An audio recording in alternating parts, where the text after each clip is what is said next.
Hola, ¿qué tal? Bienvenidos a nuestro tema número 3, que se hace llamar la administración del tiempo. Un tema que, bueno, desafortunadamente lo tenemos que comprimir mucho, pero que hay bastante bibliografía para poder checar y cómo ser mucho más productivos con los tiempos que tenemos y sobre todo tratar de cumplir con las expectativas en cuanto a los objetivos, en cuanto a los cronogramas para poder desarrollar pues todas las actividades que tenemos pendientes. Tristemente en nuestro país no se le hace mucho caso a este tipo de técnicas y de filosofías de la administración del tiempo, porque somos uno de los países que desafortunadamente más trabaja, más horas al día trabaja, ¿no? Comparadas con las 6 de los franceses, nosotros prácticamente le duplicamos, ¿no? En términos generales, el tiempo, que ellos son, digamos que, la punta de lanza de lo que es un trabajo efectivo. Y bueno, y en ese sentido, bueno, tratamos de explicar este tema con la intención de que mejoren la calidad de los tiempos y cuando ustedes decidan emprender, pues sus empleados no se queden hasta 2 3 de la mañana, ¿no? Porque finalmente eso no es productivo y eso no es utilizar la administración correctamente. Así que, sin más preámbulos, vamos a comenzar. Lo que tenemos que establecer es que la administración del tiempo se define como una serie de mecanismos con los que cuenta una organización a la hora de delimitar de manera eficiente sus procesos. ¿Estamos de acuerdo? Siempre cuando tengamos que establecer un proceso, tenemos que delimitarlo y tenemos que estructurarlo de tal manera que se cumpla dentro del horario laboral que tenemos asignado, obviamente dependiendo de la región o del país en donde estemos, ¿no? Hay regiones en México que por su clima es difícil trabajar de día, ¿no? O sea, y por el tipo de producción también es difícil trabajar de día, ¿no? Hoy cada vez menos, pero sí se daba, sobre todo en la década de los 80, los 90, que las personas en ciertas, repito, zonas geográficas trabajaban de madrugada, ¿no? Para que el tiempo realmente les alcanzara y el personal fuera lo más productivo que se pueda. Entonces, la administración del tiempo, repito, es un mecanismo en los que cuenta una organización a la hora de delimitar de manera eficiente sus procesos. Y en ese sentido, lo que nosotros intentamos es establecer los beneficios de la administración del tiempo. Y las organizaciones encuentran una serie de ventajas a destacar cuando implementan modelos de administración temporal y un uso más eficiente del tiempo de trabajo. Por supuesto, porque todos queremos trabajar, sí, pero no todos queremos trabajar más de lo debido o estar en las instalaciones el más tiempo del necesario, ¿no? Porque también tenemos una vida fuera del trabajo, aunque a veces eso los empresarios no lo quieren entender o simplemente pues no lo consideran porque ellos sí disfrutan de su tiempo. Por tanto, dentro de las ventajas que podemos destacar es que tenemos una organización y una definición de tareas. Y esto sería lo más básico en lo cual nosotros podríamos administrar el tiempo, porque conocemos qué profesional hace cada gestión o actividad específica y eso reduce los plazos en los cuales las personas tienen que trabajar. También la segunda característica es la reducción de costos, ¿no? Y tener un proceso productivo ajustado a los procesos y a los tiempos en los cuales se debe de fabricar, o sea, considerando que las personas no van a perder el tiempo y que la maquinaria y el equipo es lo suficientemente bueno, entonces ahí estaríamos reduciendo los costos, con lo que obviamente nos estaríamos ahorrando mucho dinero. Otro de los beneficios que nosotros podemos encontrar es la medición y estandarización de procesos. Y las organizaciones plantean mediciones de tiempo a través de medios y a través del análisis de las actividades laborales que nosotros tenemos. Y de este modo somos capaces de conocer el nivel óptimo de cada funcionamiento. ¿Cuántas unidades por hora puede producir un área de producción? ¿Cuántas unidades produce el operario A? ¿Cuántas unidades produce el operario B? Y así podemos establecer una medición de estándares. También tenemos la posibilidad de establecer fuentes de información al conocer la asignación de los elementos temporales para cada puesto determinado y sirve como fuente de información muy útil a la hora de tomar decisiones o desarrollar futuras estrategias. Sí, por supuesto, porque todo lo tenemos perfectamente calibrado para que el tiempo sea el justo en el desarrollo de la actividad.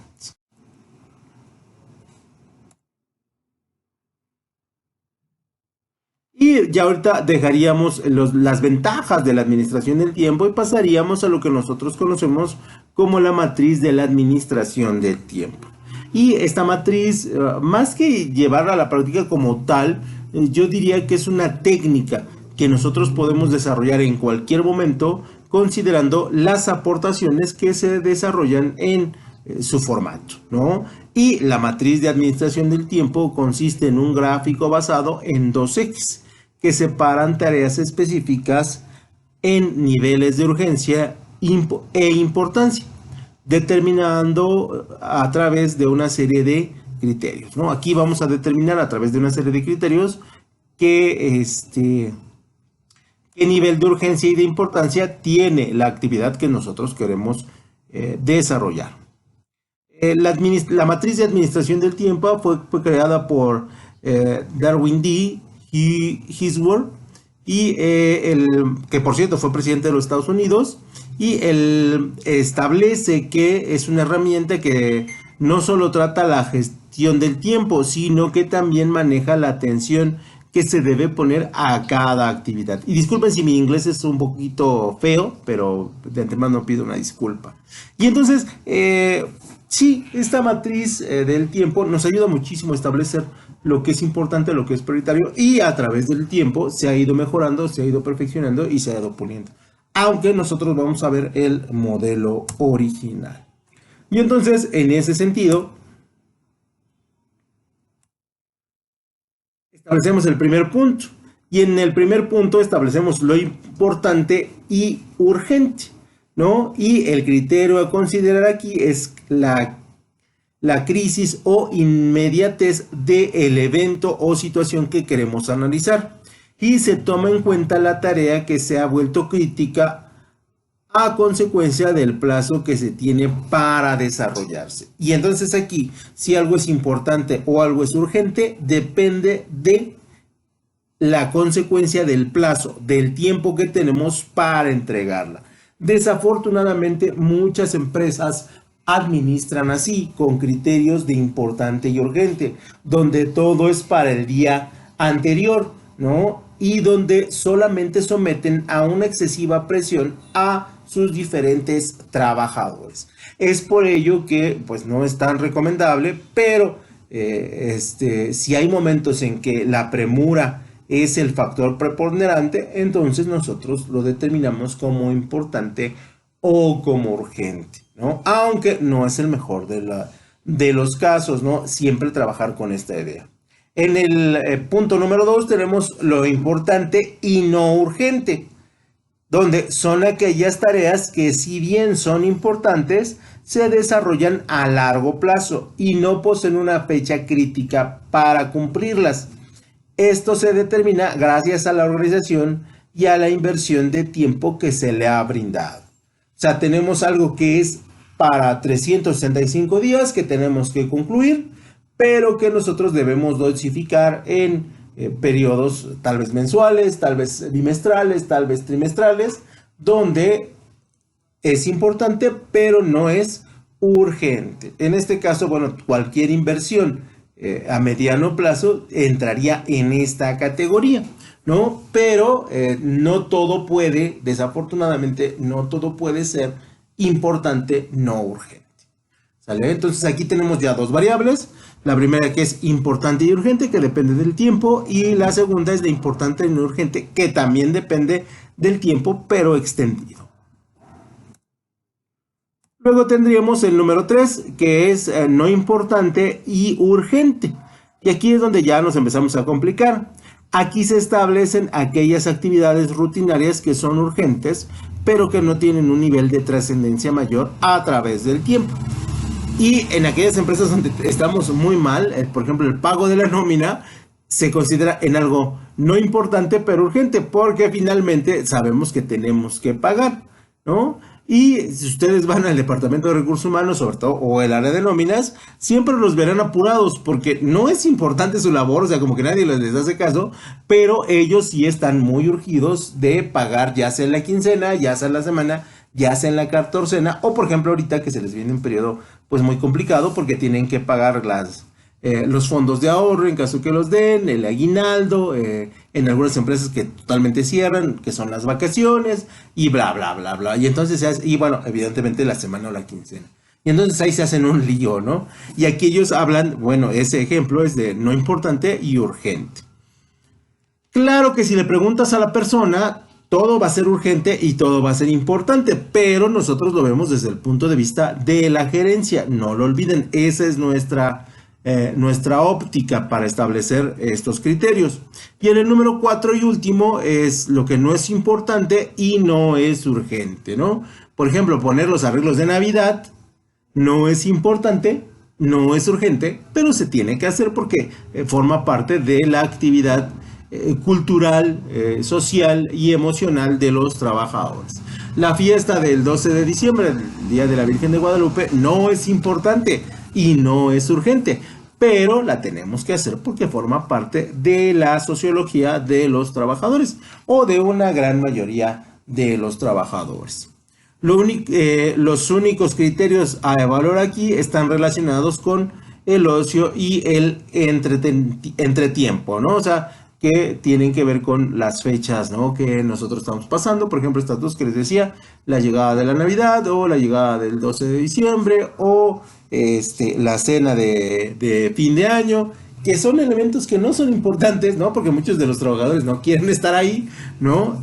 Y no es urgente, pero que más sin embargo sí lo tenemos que desarrollar. Cuando su novio y su novia o su novia sean no urgentes y no importantes, bueno, pues entonces la respuesta es que los dejen, porque ya ellos fueron con ustedes y entonces no les quiten el tiempo tampoco, no sean malos, ¿no? Para efectos prácticos. Y ya viéndolo ya más detenidamente o viéndolo ya en una pequeña gráfica, tenemos que es importante y urgente, que depende del tiempo corto, importante y no urgente, que depende de un tiempo largo, no importante y urgente, que depende con una actividad específica que normalmente se presenta en los departamentos, y lo no importante y no urgente, que representa más que otra cosa eventos de socialización en la organización, y que a partir de ello, bueno, pues se tienen que hacer sí o sí, ¿no? O sea, por ejemplo, el cumpleaños de la empresa a nadie le importa, ¿no? Pero a los dueños de la empresa consideran que se debe de realizar. O sea, no es importante y no es urgente, pero se tiene que hacer.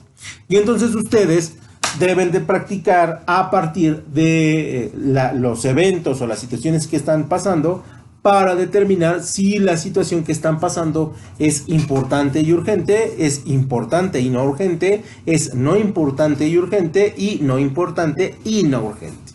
Aquí ya dependerá de cada caso cómo lo evalúen. Y bueno, como parte de los enfoques de la administración del tiempo, tenemos varios, ¿no? Varios enfoques. Normalmente la mayoría de los enfoques tienen que ver con elementos tradicionales del tiempo y su división en el corto, mediano y en el largo plazo. Así tradicionalmente dividíamos el tiempo o la administración del tiempo, y lo hacíamos a través de enfoques de cronogramas, ¿no? Para cortar el tiempo. Normalmente también ubicábamos como un elemento de control al tiempo, ¿no? Donde propone la idea de que planificar y programar es indispensable para controlar las acciones de los demás, y así podríamos controlar el tiempo de todas las personas. Esto todavía se ejecuta en los puestos operativos, donde, bueno, pues evidentemente tenemos que tenerlos más vigilados porque tienden más al desorden, ¿no? Pero en los departamentos administrativos o en las áreas administrativas, esto se da cada vez menos. Luego tenemos una cosa que nosotros conocemos como el cronos, ¿no? Que define el tiempo cronológico, lineal y secuencial. Que esta es una forma de también ubicar al tiempo y ningún segundo vale más que otro, y el reloj se maneja a través de esta idea de que sí es importante la función del gerente, pero también es importante la función de la persona de la limpieza, y cada uno debe respetar los tiempos en los cuales en algún punto del día ellos interactúan, que normalmente sería en la mañana, posiblemente, ¿no? Y entonces este sistema Cronos establece que todos tienen una importancia dentro de su tiempo y que todos debemos ser respetuosos con el tiempo de los demás, aunque repito, esto en ocasiones los gerentes no lo cumplen, ¿no? Porque son las 7 de la noche y se les ocurre hacer junta. Y tú dices, o sea, no, estás mal de tu cabeza, ¿no?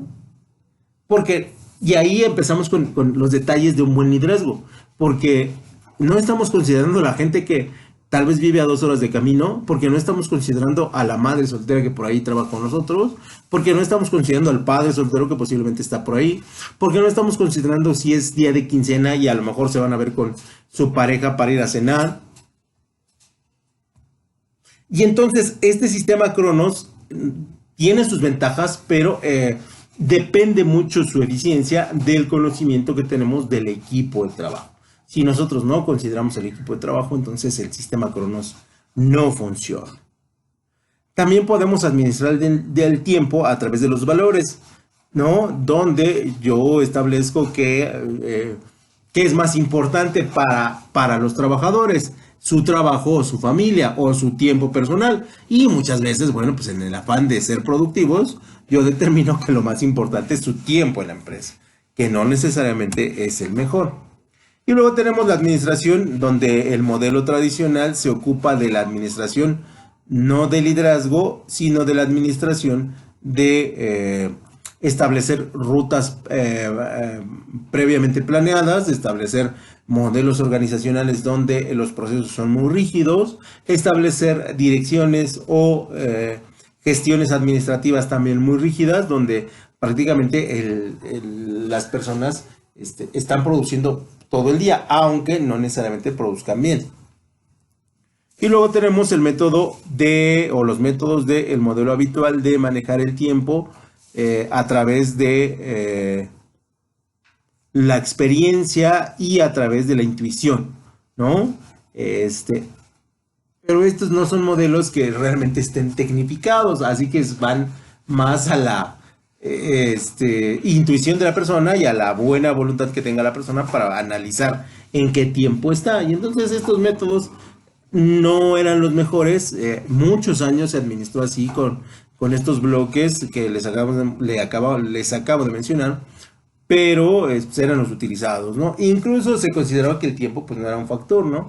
Es un factor para la hora de entrada, pero no para la de salida en algunos puestos. Hoy esas cosas me parece que van cambiando de a poquito, de muy, muy poquito, sobre todo en la industria mexicana, ¿no? Hay otras industrias que sí están mucho más adelantadas y mucho más desarrolladas en términos de respeto al tiempo y sobre todo por la capacidad que el tiempo nos otorga en una salud emocional mucho más extensa y una productividad más elevada en el trabajo. Entonces, estos modelos han ido dejando de funcionar en muchos países, en otros pues están muy arraigados y en otros están en la transición de hacerlo. Y ya a partir de la década de los 90 empezamos a hablar mucho de los enfoques de eficiencia y eficacia con los cuales nosotros ya nos empezábamos a involucrar de manera mucho más fuerte y nosotros pretendíamos establecer que la eficiencia es hacer más con menos en menos tiempo, pero el supuesto subyace en que la cantidad y la velocidad son lo mejor, ¿no? O sea, sí quiero que lo hagan bien, pero si lo pueden hacer rápido es mejor, ¿no? Y entonces ahí caíamos en una contradicción, pero ya empezábamos a hablar de estos temas. Sí, queremos que lo hagan bien, pero que lo hagan en el tiempo correcto, ¿no? Y entonces eso suponía todo un cambio en la forma de administrar. Y por lo tanto, la eficiencia se refiere al uso racional de los medios para alcanzar los objetivos predeterminados. Yo no te puedo pedir que me hagas una tabla dinámica de Excel cuando perfectamente yo sé que tú no sabes manejar ni siquiera el nivel básico de Excel, ¿no? Y entonces por eso les decía que eso suponía un cambio totalmente absoluto en la forma en cómo estábamos administrando. Quiero que lo hagas en media hora, sí, pero te doy las herramientas para hacerlo, ¿no? Y en ese sentido, íbamos midiendo qué tan efectivas eran las personas. Hay empresas en la actualidad, tristemente, que quieren ser efectivas, no, perdón, eficientes, pero no quieren introducirle la capacitación o el adiestramiento necesario para que dicha eficiencia se incremente. Y entonces ahí tenemos una contradicción que desafortunadamente pues las empresas o muchas empresas no quieren ver. Y por el otro lado tenemos la eficacia, que es la capacidad de alcanzar el efecto que esperas o se desea tras la realización de una acción, ¿no? Que es el cumplimiento de. Y por lo tanto ya empezamos a hablar, repito, de estas dos variables donde a tiempo y con los recursos necesarios y luego decir la conclusión de. Y esto nos ayudaba a empezar a mejorar los tiempos, sobre todo del adiestramiento, de la capacitación en función de la tarea que teníamos. Luego teníamos el enfoque del orden, ¿no? Donde habitualmente el rasgo central está situado por 4 variables, en los cuales estas 4 variables nos ayudan muchísimo a entender qué es el orden. Primero que nada, el primer paso es la organización de las cosas, ¿no? Donde todo tiene un lugar y todo tiene un espacio y las oficinas deben tener cierto margen de limpieza, de ordenamiento y cierto tipo de uniformidad, ¿no? Para que tú puedas trabajar en la máquina que se te antoje sin importar que sea o no tu lugar. Y también tiene que ver con los espacios que tenían que ver con aquellos lugares comunes como los baños, como los comedores, si alguna empresa lo tenía, o las cocinas donde pues la gente va y se calienta sus alimentos, ¿no? Entonces en ese sentido decíamos hay que organizar todos estos elementos para que una vez que estén organizados esto le dé cierta sensación de eficiencia y efectividad al trabajador y le dé una sensación de bienestar. Cualquier cosa que está ordenada le da bienestar psicológicamente a las personas. Por lo tanto, es importante que si están en su casa o están en su cuarto, están viendo el video, arréglenlo y el orden los va a hacer sentir mejor. Esto es una regla psicológica, nos causa exactamente lo contrario. En el número 2 hay que organizar las tareas, ¿no? Establecer el orden y la secuencia de los asuntos pendientes como elementos repito, de una estructura y de un orden y de cierto bienestar psicológico en el momento en que desarrollo mi actividad. En el punto número 3 habría que organizar a las personas, ¿no? En relación a la especialidad, al conocimiento y sobre todo al desarrollo de las actividades dentro de la empresa y poder definir mejor en qué áreas nos podrían ser útiles y qué áreas podrían manejar de mejor manera. Y entonces de alguna otra manera estamos organizando nuevamente las actividades que posiblemente por alguna razón no pudimos desarrollar. Y pasaríamos a lo que son los enemigos del tiempo. Y dentro de los enemigos del tiempo pues hay muchas variables. Hay algunos autores que dicen que tenemos 9, otros que tenemos 8 y yo me quedé con 7, ¿no? Por cuestiones también de tiempo. Pero me parecieron que son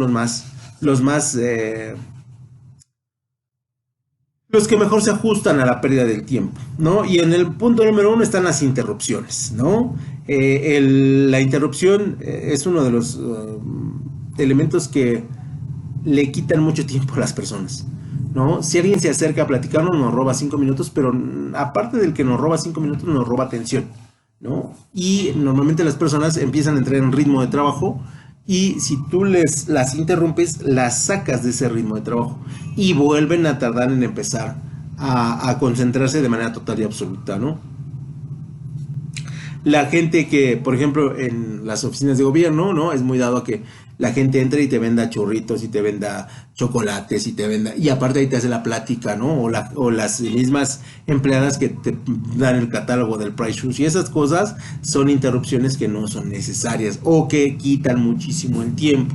Porque repito, no son los 5 minutos, sino el grado de atención que tú le emprendes y la energía que tú le emprendes para volverte a concentrar, ¿no? Entonces, en el número 2, las notificaciones, lo que tiene que ver con los correos, con los mensajes instantáneos, con los vendedores que por ahí se presentan, o notificaciones de tu jefe que al cuarto para las 12 quiere hacer junta porque es algo urgente, ¿no? Cuando todo el mundo sabía que ese trabajo se iba a tener que hacer. Y esas notificaciones quitan mucho el tiempo. Sobre todo, por ejemplo, contestar correos es una de las cosas más latosas que puedo haber. O que tengas 400 grupos de WhatsApp, ¿no? Y que todo el mundo está interrumpiendo. Eso quita muchísimo, muchísimo el tiempo, ¿no? Desafortunadamente, la industria ha incorporado al smartphone como parte del equipo de trabajo, ¿no? Y aparte que se lo ahorran porque la gente lo lleva o lo usa de manera personal, pero sí quita muchísimo el tiempo.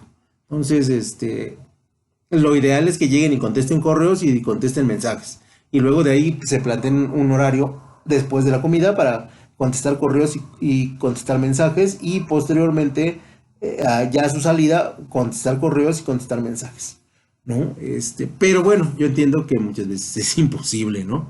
Por la dinámica del trabajo que ustedes tienen o que se tienen.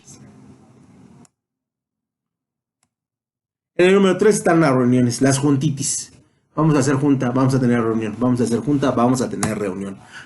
Las juntas deben ser ejecutivas, 30 minutos y vámonos. Las juntas deben estar planeadas, planificadas y estructuradas para que se traten los puntos que tú quieres. Porque de repente empezamos a hablar de presupuestos y terminamos hablando de los mejores podcasts de la horrera, ¿no? Y eso no le suma en lo absoluto nada a el esfuerzo de trabajo. Entonces, hay gerentes que quieren hacer reuniones semanales. Esa es una de las más grandes tonterías que podría haber en el mundo de la administración. Y si tienen un jefe así, quiten el puesto, muchachos, de veras, quiten el puesto porque no lo merece. O sea, no. Gente que todo el tiempo quiere estar en reuniones no nos sirven, no son productivos y son malos administradores. Y para que una reunión sea importante, debemos establecer la forma, donde tenemos una estructura, donde tenemos una hora de inicio y una hora de final, y nos tenemos que sujetar a ella. Y los temas que se van a tratar deben ser claros y concisos, ¿no? Y cada quien debe tener si quieren participar, un tiempo asignado de 3 minutos, 5 minutos, 7 minutos, no más. Y ahí nos vamos rapidísimamente. Y en el número 2, el contenido, ¿no? ¿De qué vamos a hablar? ¿Qué quiero que sepan? ¿Qué quiero que se enteren? ¿O qué quiero que hagan? Pero si lo voy desarrollando sobre la marcha, pues no va a funcionar y nos vamos a tardar muchísimo, porque muchas veces yo ni siquiera entiendo qué les quiero pedir, pero se los quiero pedir, porque a veces los gerentes parecen niños, ¿no? Quiero esto, pero no sé cómo hacerlo, o no sé cómo pedírselos, y ahí pues va el tiempo, pero de sobremanera, ¿no? Luego tenemos lo que son las urgencias, ¿no? Digo, no estamos exentos de que en algún punto tengamos una urgencia, ya sea laboral, personal o ya de algo más grave, ¿no? Pero trata de que tu día no tenga urgencias. Y en eso tienes que hacer una planificación, por lo menos mensual, y luego esa mensual hacerla semanal para saber que el día 30 de noviembre del 2022 tengo que hacer esto y lo tengo que hacer como parte del proceso para no generar retrasos en mi trabajo y que así tenga yo que tener urgencias, ¿no? También viene la falta de organización, que ya aquí hablamos de una mala administración, de una mala gestión administrativa, de un cero conocimiento de los procesos productivos y un cero conocimiento del trabajo que yo estoy desarrollando. Esto es falta de experiencia, falta de capacidad y por lo tanto, pues aquí tenemos un mal gestor de la administración, sin importar la profesión que esta persona tenga.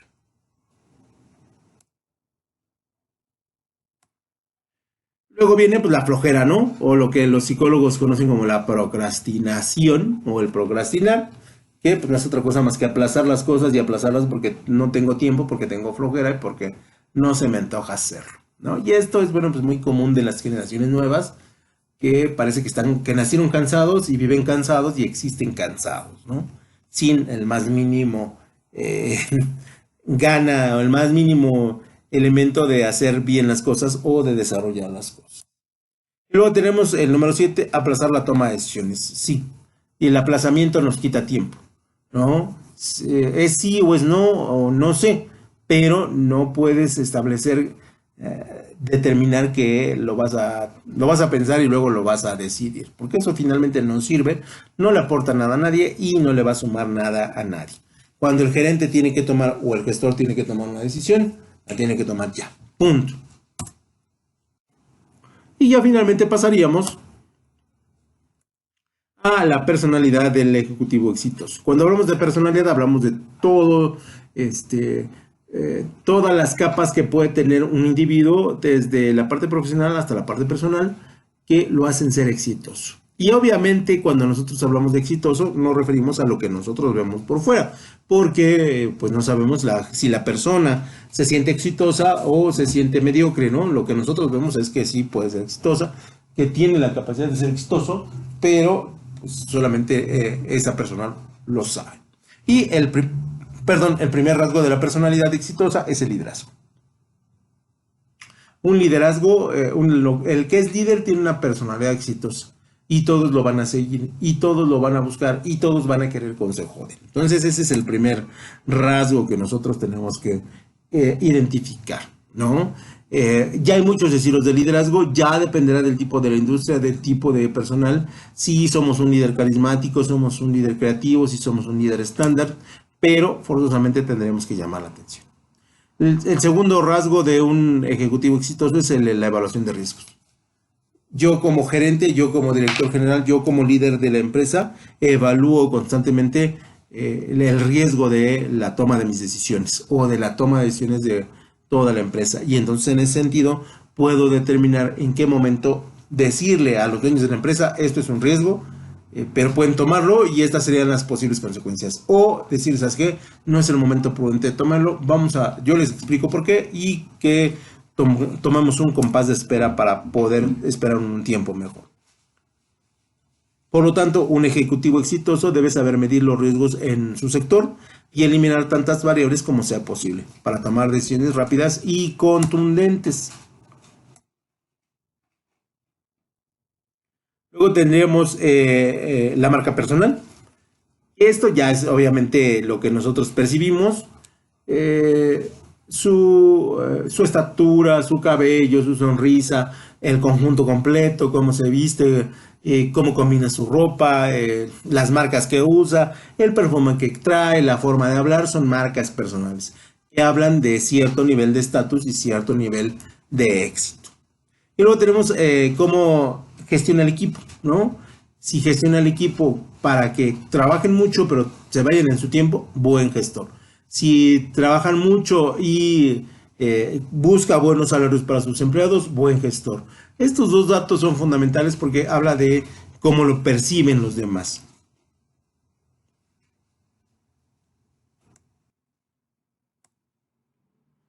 En el número 5, y esta ya la hemos platicado en varias ocasiones, la adaptación. Un gerente, un director, un líder adaptativo es señal de gente exitosa, ¿no? Es exitosa porque puede entender que los tiempos han cambiado, que las circunstancias han cambiado y que el entorno es distinto. Y para poder seguir estando en lo más alto de la jerarquía administrativa, él se adapta. Y eso sería todo por mi parte, muchachos. Espero les haya gustado. Cualquier duda, bueno, pues en la clase lo arreglamos y lo vemos. Hasta luego.